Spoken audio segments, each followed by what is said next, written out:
Hey everyone. Before we get started on the stories, I need to give a warning for sexual assault for story number 2. I will also have that mentioned in the timestamps in case you want to skip it. All that being said, let's begin. I'm a 32-year-old woman, but I often think about an event that took place in my childhood that could have ended extremely badly. When I was around 3 years old, my biological father, who's no longer in my life, took me skiing for some reason. I don't understand the logic of taking a toddler to the high slopes, but he often got me into sticky situations. Anyway, as a child, you're often in your own little dream world. You don't necessarily see danger, and your main priorities tend to be playing in meal times, or just simply seeing what looks fun without any notion of consequences. I have, much later in my life than most, been diagnosed as autistic, which makes a person more susceptible to seeing others at face value and not bad.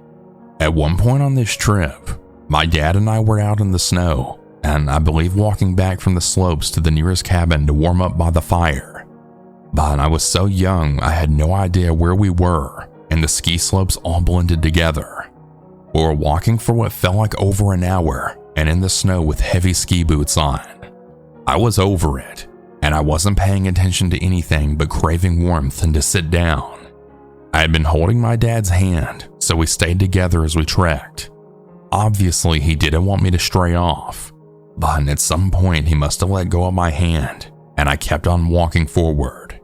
I don't know why he did that, if he was asking someone on the slope for directions to the cabin or what had occurred. And as a young kid, I just didn't notice. I remember I was walking in the same direction, and I had my hand taken yet again. I simply assumed that it was my dad. The hand felt big and the same as his.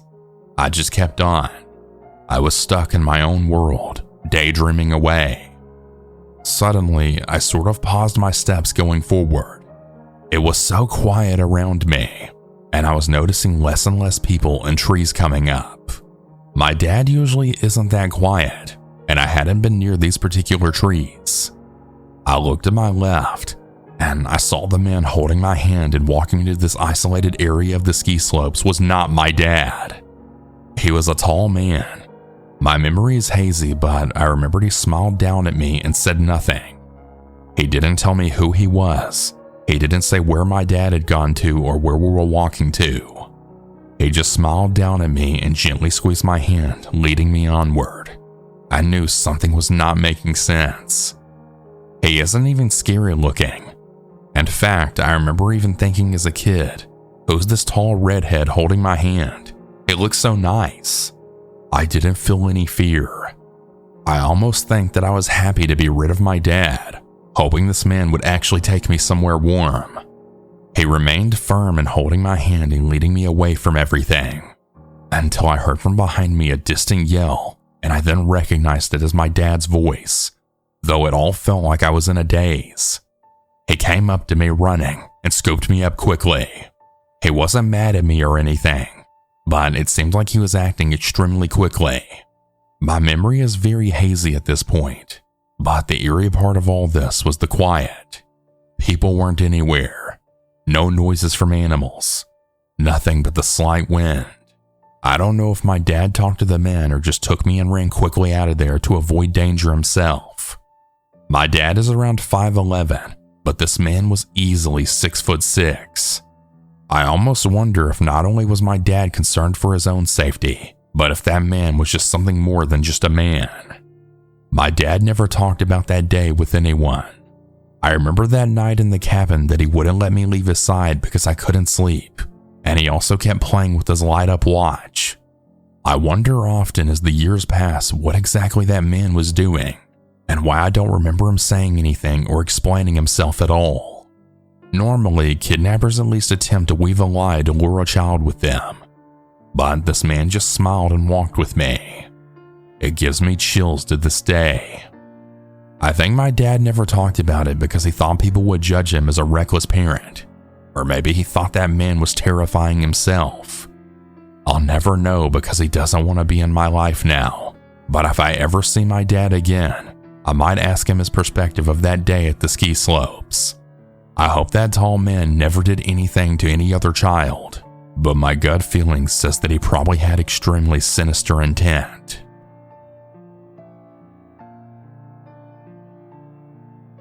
This happened near the end of 2023 when I was temporarily homeless. I'm a 20-year-old female and I'm visually impaired, so that just made this entire experience even more scarier to me. I'll give a little backstory as to why I was homeless. So, I used to be in the foster care system for a long time, and ever since I aged out at 18, I've really struggled trying to find somewhere to truly settle down at. After bouncing around from place to place, I ended up leaving a guardian's care since she was stealing my money and personal belongings. I entered a housing program specific to my city, and I moved into a rent-free apartment for their 6-month program to get back on my feet. Long story short, I got kicked out for not doing good enough, so I became homeless. I resided in the worst possible place to be homeless in my city.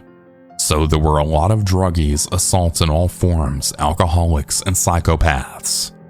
I have countless stories from just the 3 months I was homeless, but this one was by far the scariest. This happened about a month before I found housing. I was leaving a little church building where a pastor brought Chick-fil-A for the homeless people, and after getting my chicken sandwich, I had bumped into a guy I'd run into a few times before. Let's call him R. R asked me how I was doing, and I told him I was doing okay. He asked me if I wanted to get some ice cream with him. Since it was hot outside, despite it being October, I stupidly agreed. I had safety measures in place along with legal self-defense weapons, so I was fairly confident I could get out of any potential situation. I know, pretty arrogant of me. Anyway, I got in the front seat and he started driving. He knew I was visually impaired, so he started telling me which ways he was turning and what direction we were going. North, south, east, west, yada yada. I ended up deciding that I didn't want ice cream, so he suggested a McDonald's that was inside of a JPS, which is a 10 or 11 floor building with a hospital, mental hospital, and a lot of other random places, including a McDonald's inside of it. R parallel parked on the side of the road, and we got out. I held onto his elbow, which is something blind people do so they don't trip or fall. It's called sighted guide. We walked into the JPS, and I needed to use the bathroom. So he showed me where the women's bathroom was, and I did my thing, then came out a few minutes later. I didn't see him, and I started walking a little, and then the dude jump scared me. I laughed, and then we walked into the McDonald's, with him then asking me what I wanted. I said Dr. Pepper since it's my favorite soda. He asked if that was it, and I said yes. So he ordered 2 Dr. Peppers, and we stood off to the side and waited for our drinks. About a minute later, we got them, and then we sat down at a booth. He started talking about life, his ex-wife, and sex. Something I forgot to mention is he constantly brought up sex when he was driving us to the JPS. He'd say stuff like, you know, if you said something like, R lay down, or R pull down your pants, I'd be like, no, I barely know you. Which I immediately knew was some sort of weird manipulation tactic. I ignored it though because I was kind of a foodie, so I was really just in it for the soda. Anyway, as he keeps bringing up sex, I had looked at the time on my phone, which did have service that I was able to pay with my SSI, and I noticed that the shelter I stayed around was about to serve lunch. So I told R that I was ready to go back because I didn't want to miss lunch. He said that he could buy me lunch, but I rebutted and said that I didn't want to miss chapel, which was basically a church service that they do every day before lunch. R reluctantly agreed, and we headed back out to his giant SUV. I got back in the passenger seat, and this is where things get a little more intense. He started driving, and yep, you guessed it, he started talking about sex again. I groaned internally, and I was getting pretty frustrated with him. He moved his right hand while he talked, occasionally and accidentally hitting my breast. I say accidentally in quotations. I swatted his hand every time, so he accidentally didn't lower. He grabbed my upper thigh, more on the inside, and I tensed up, grabbing his wrist and moving his hand away from me. Mind you, he's still talking about sex. So I flat out asked him, do you want to have sex with me? He immediately got defensive and then said, "What? No, I'm just talking. I barely know you." I said with extreme skepticism, and he fell silent for a bit. Obviously, I wasn't going to do anything like that with him. I just wanted to see his reaction. He started talking again, but was asking questions like if I was a virgin or did I have a boyfriend and whatnot. I said no and that I was into girls, that I'm bisexual, and I then empathized that I preferred girls. I knew that wouldn't deter him by much, but it is the truth. He kept stalling on bringing me back, and I was starting to grow increasingly frustrated. I started urging him impatiently to take me back because I didn't want to miss lunch. I also get motion sickness, so I was also trying not to puke everywhere. Eventually, he started driving me back to the shelter, but I know he wanted to take me somewhere else. As we pulled up to a little pull-in spot near the shelter, he full-on grabbed my breasts and I swatted his hands away, then reaching into my pocket, grabbing my stun gun. I stunned him and then jumped out of the car, leaving my Dr. Pepper that I barely drank behind and then running into the shelter. I was frantic and several homeless women asked me if I was okay, but I said I was fine. They didn't believe me, but I didn't care. No one would have really done anything anyway, since the stuff happened on the street all the time. Luckily for me, I'm now renting my own apartment, and I couldn't be happier. If you take anything away from this, it's don't make stupid decisions like I did, whether you think you can handle it or not. You never know what anyone's capable of, and I'm really glad I was able to convince them to bring me back. Make sure that you always have safety plans in place, and keep close friends and family in on them. I live in the Southwest United States in a major city that's known for human trafficking. I'm 25 years old, and I have a wife and 2 toddlers, both boys.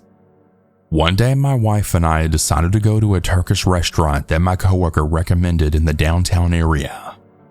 This particular restaurant was tucked away behind some trees, and it had a sketchy alley behind it, but the restaurant itself was really nice, so I didn't think anything of it. We were greeted by the owner, who was very polite and welcoming, and he set us outside. My wife sat with her back facing the front of the restaurant, which is a detail that'll make more sense later on. I was facing the restaurant with our kids between us. We ordered our food, and everything was going well until the owner brought out our food. He seemed to be looking at our kids an awful lot, and he then touched their heads and backs, saying, "Those are some cute kids." This made me uncomfortable, but I dismissed it. Once we started eating, I could see the owner standing at the front entrance just mad dogging me with this piercing stare, along with 2 of his employees. After some time, one of the employees picks up his phone and starts talking to someone in a different language and was staring right at me the entire time. At this point, I began to worry. I have never gotten this feeling of paranoia from anyone around my kids. I really felt like they were planning to take my kids, and if they decided to pull up to the restaurant from the back alley, they could snatch them in seconds. I then told my wife to take the kids to the car, but she complained that they'd be too heavy and fight her since they're toddlers. I then told her to ask for the check and to just leave ASAP. She seemed puzzled but cooperated. As soon as I got up to leave, the owner damn near ran out insisting that we order dessert. This made me livid. I firmly declined with a no, and of course this all happens the one day that I forget to bring my firearm. I quickly rushed my kids to the car while my wife paid the bill and then followed shortly after. I then explained to her that I got a gut feeling that they wanted to take our children, and we sped out of the downtown area. Maybe I was being paranoid, but that wasn't a risk I was going to take with my family. Just remember, To all the parents with kids out there, trust your gut when it comes to anyone you think wants to harm your children or your family. Stay safe. My name is Tonia, and I'm 46 years old. I was born in Tucson, Arizona. I was about 8 years old, so it was in the 80s. Different times back then, lots of predators. So my family, which was my mom, dad, and older brother who's 5 years older than me, were doing our monthly shopping at the Price Club.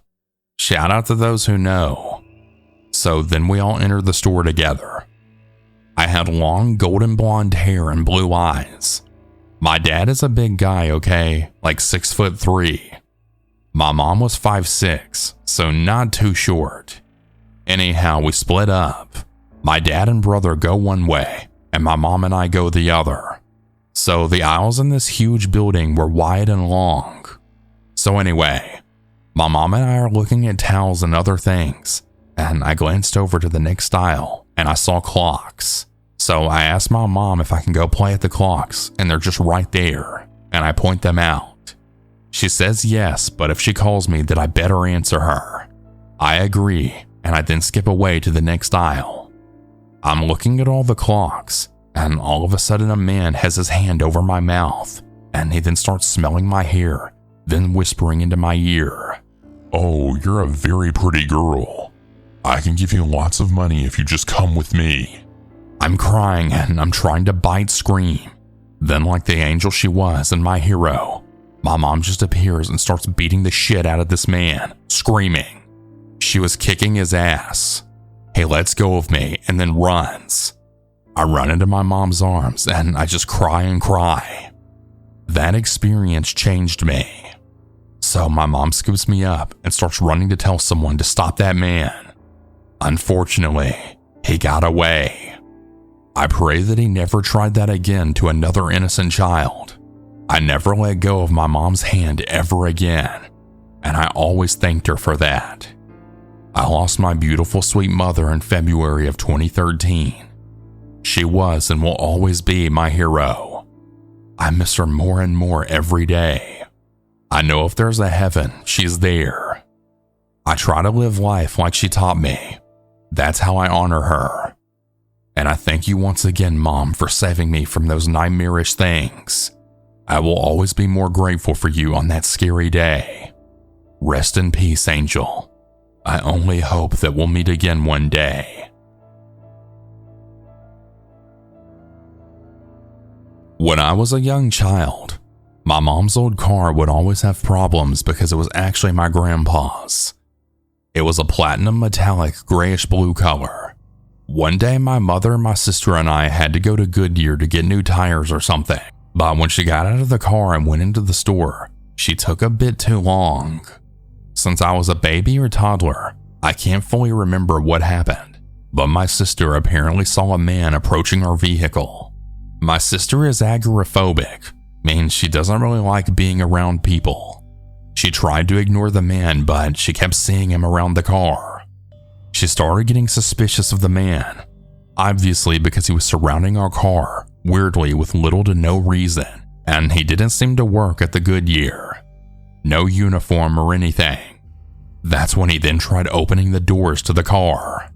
My sister was horrified that he would try to steal me or even try to assault us both, and luckily it's one of our anxious habits to always lock the doors, even when parked. He didn't seem to have a weapon, so that was a relief, but still anxiety-inducing. The man then seemed to get the picture that he couldn't rob us or do anything, so he simply just went away. The man was never identified, and we still don't know what he wanted from us or what he wanted to do to us. Luckily, my mom came out, and my sister told her everything that happened. This is a message to everyone that has children or anyone staying in their car without a phone or contact with the driver while running errands. Always keep your doors locked and your windows rolled up. Hey everyone, that's about it for today's stories. If you have your own story that you would like to send, you can send it in at southerncannibal.com, or you can email it at southerncannibalstories@gmail.com. I look forward to telling your story. Have a good night or good day, everyone. And remember to always